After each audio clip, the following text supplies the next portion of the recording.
so excited about it. I can't believe it. Luckily, you won't probably see most of this. I got a surprise for you today. Okay, ready? Let's go. 5, 4, 3, 2, 1. I'm John Miggs for the WDMA, bringing you marketing news from around the world every day. Today, we are going to talk about AI and potential uses in junk mail. And that's that. Oops, how did this get back to crazy looking? There we go. I got on all the buttons. How'd you like that? So I did a little better job on my Reels.ai website, and I got the pauses in there with some periods and stuff to slow them down a little bit. And I thought it was pretty good, to be honest. But, you know, I'm not that fussy, obviously. So you can probably hear the coffee perking in the background. So let's get over to the real news. Okay, 3 big things. No, let's go first to this one. Marketing efficiency in a recession. Now, I haven't talked much about recession because I don't like the idea of thinking about it. I've worked through 5 or something recessions. You know, I was working in the 70s, and nice to see you, Ted. And I was working in the 70s, and, you know, these times feel a lot like that. You know, we used to stamp our marketing brochures from manufacturers with, you know, all prices increased by 10%, or all prices increased by 20%, or whatever. Jack Miller told me that when they were in the 70s and they had rampant inflation, what they decided to do, they were getting killed because they only mailed a catalog once a year. And he said, you know, we thought the customers would hate us, but we decided that we had to mail like flyers once a month because the prices were changing so fast. It had nothing to do with wanting to be in front of our customers. It had to do with, and you know, we thought it was going to be ridiculously expensive, but we just couldn't keep holding the line on prices when inflation was so crazy. And so they decided to do smaller monthly mailings. And he said that was what really triggered our business taking off. That's something interesting to think about. He said all of a sudden we went from a book that was on the shelf that customers thought about when they couldn't find it anywhere else, you know, a supplier of last resort. All of a sudden when we were on their desk every month, they started thinking, hey, I could buy more from these guys. And all of a sudden we were their main office supply provider instead of the 3rd tier or something like that. He said that was the big breakthrough for him, was the high inflation period in the 70s. Okay, so I've been through, I don't know, 4 or 5 recessions, and a lot of times part of the reason that I think our business picks up often is because people are looking for new ideas. You know, they realize if they just keep on the way they've been, it's not going to fit the current climate. So here's Jonathan Mills. I don't know what a BD strategist is. Business development, I suppose, maybe, you know. So he's a salesman. Anyway. So he says he's not going to tell you how to market your business in this article, but he's going to discuss a way to save your company money during a recession. This is not what I expected. You know, what I expected this to be was how to make your marketing spend more efficient. In other words, how to put your ads in places that make more sense. And for that, mail is just gangbusters, you know, because you can measure it so well, and we'll get to that in a second. But that's not what he was thinking. He said most companies reduce their willingness to spend on risky ventures and in general a desire to cut costs. Okay? And I could talk all day. You know, I was talking with somebody that they were spending way 6 figures with Google every month. And, you know, when you think about, if you're spending $5 a click with Google, then and Google says their bounce rate's 50%. So half the people that click never click anywhere in your website. You take them to the landing page or the website, and 50% just leave. They look around a little bit and they leave. And you say, whoa, yeah, but If I have a fancy landing page that I take them to that really shows them what they're looking for, well, then for sure I'll do better. Actually, landing pages, according to Google, the bounce rate's 80%. So take that number, that $5, and either double it to 10 or quadruple it to 20, something in that neighborhood, right? And that's what you're really spending per qualified lead or per interested person from Google. Okay, never mind how many of those might be bots and all the rest of it. Okay, but once you get to that number, whether it's $10 or $20, once you get to that number, now you're going to get a 1 or 2% response. Most of my digital friends will tell me, it's not too bad once you get to that point, once you get past the bounce rate. But for $1, I can put a beautiful catalog in the hands of millions of prospects, and we can generate so much more business for you. And I'm not saying that it'll pull 2%, right? But if you mail 100,000 pieces, you're likely to get, what, 50,000 orders? No, 5,000 orders? That's a 0.5%, I think. So not too bad. Think about that. Anyway, that's what I thought he was going to talk about. But I'll stick that in there. But what he says is that businesses that of their clients usually have internal marketing teams doing the exact same thing that they're doing. Looks like my encoder is breaking up, but it'll come back, I think. Some strange stuff I'm seeing on the... Ted, do you see strange stuff where it's all breaking up? Yeah, and it looks like everything's working. I've got a nice bright green dot. Okay, well, anyway, and what Jonathan says is that a full-time employee has a substantially higher business cost than an outsourced or fractional solution. Good point. Yeah, probably. And he says your marketing department is doing all these things, trying to do them all at once, and maybe not doing them so well, right? So these activities fall on a few people who aren't subject matter experts in these categories, right?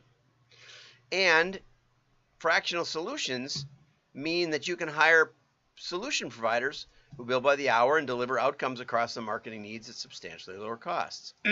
I think there's something to that.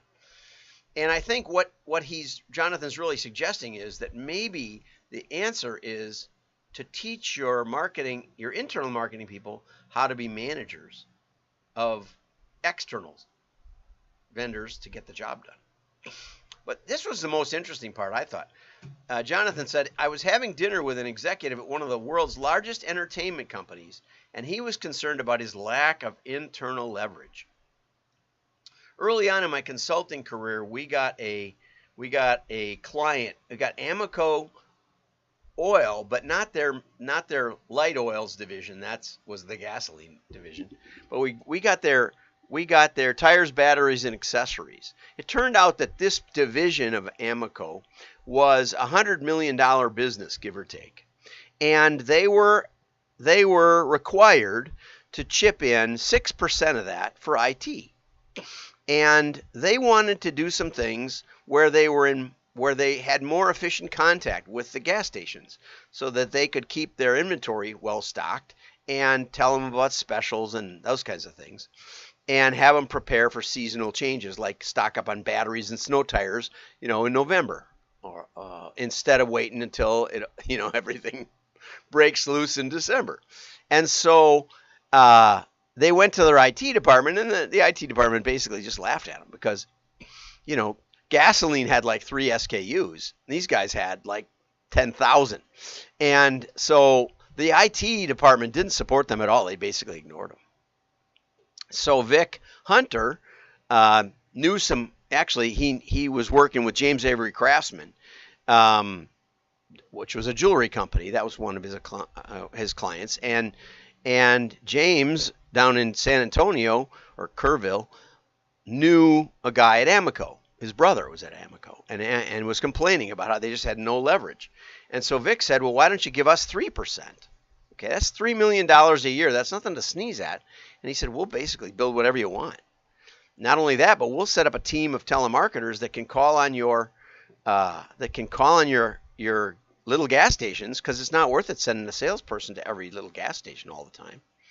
And they liked that idea. And then we figured out a way to integrate, to have the salespeople to manage their time and have them go at the bigger gas stations, because even in gas stations, though NBL said they all had 8 to 10 employees, actually, if you looked at their sales, those truck stops on I-80 had massive, massive sales. The 80-20 worked even in gas stations where you think that, oh, they're all just little corner businesses. Absolutely not. The top 1% did 25% of their business, or 20% of their business. And so we were able to, okay, because it looks like I'm connecting and reconnecting. I'll let it settle down a minute. There, it's back to green. I think I just had too many software apps up. So we were able to then leverage that concept of tailoring the marketing spend to the potential or the actual sales of bigger accounts with Salesforce and outbound telesales and mail, and the smaller ones with just telesales and mail, and the smallest ones with just mail. And it was a very, very efficient concept that got built in the early 80s. Okay, and so then we were able to take it to Deluxe Check, and from there it went to 3M, and from there it went to HP. And at HP, I think Tom Siebel ran across it and relabeled it CRM. But if you've ever heard of CRM, now you know some of the origins of it. And I've reached out to Tom. I think we're still connected on LinkedIn, but he doesn't do LinkedIn as much as I do. Anyway, so there are ways of being more efficient. But, you know, it's not just throwing it all at the wall. And so you can gain more leverage with outsourcing. I think that's true. Here's, to balance out the recession talk, here's 3 big things pessimists tend to ignore, by Morgan Housel, the Collaborative Fund, and the Hustle. Okay, despite the record of things, getting better for most people most of the time. So through history, humanity has had basically progress. Pessimism isn't just more common than optimism, it also sounds smarter. Yeah, better watch out. Better not cry. Better not pout. I'm telling you why. Because Santa Claus is coming. Okay, pessimism is intellectually captivating. It also, I think, gets more news coverage, draws more attention than the optimist who often looks oblivious to the current situation.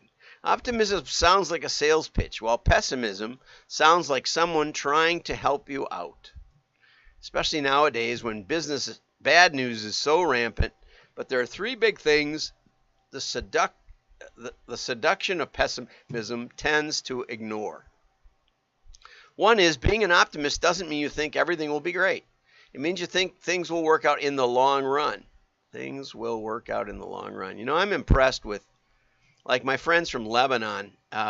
You know, that country's basically been in civil war for like 30 years, or maybe 40 years, and yet they go back there and they visit their friends when things calm down for a while, and they, you know, family back there.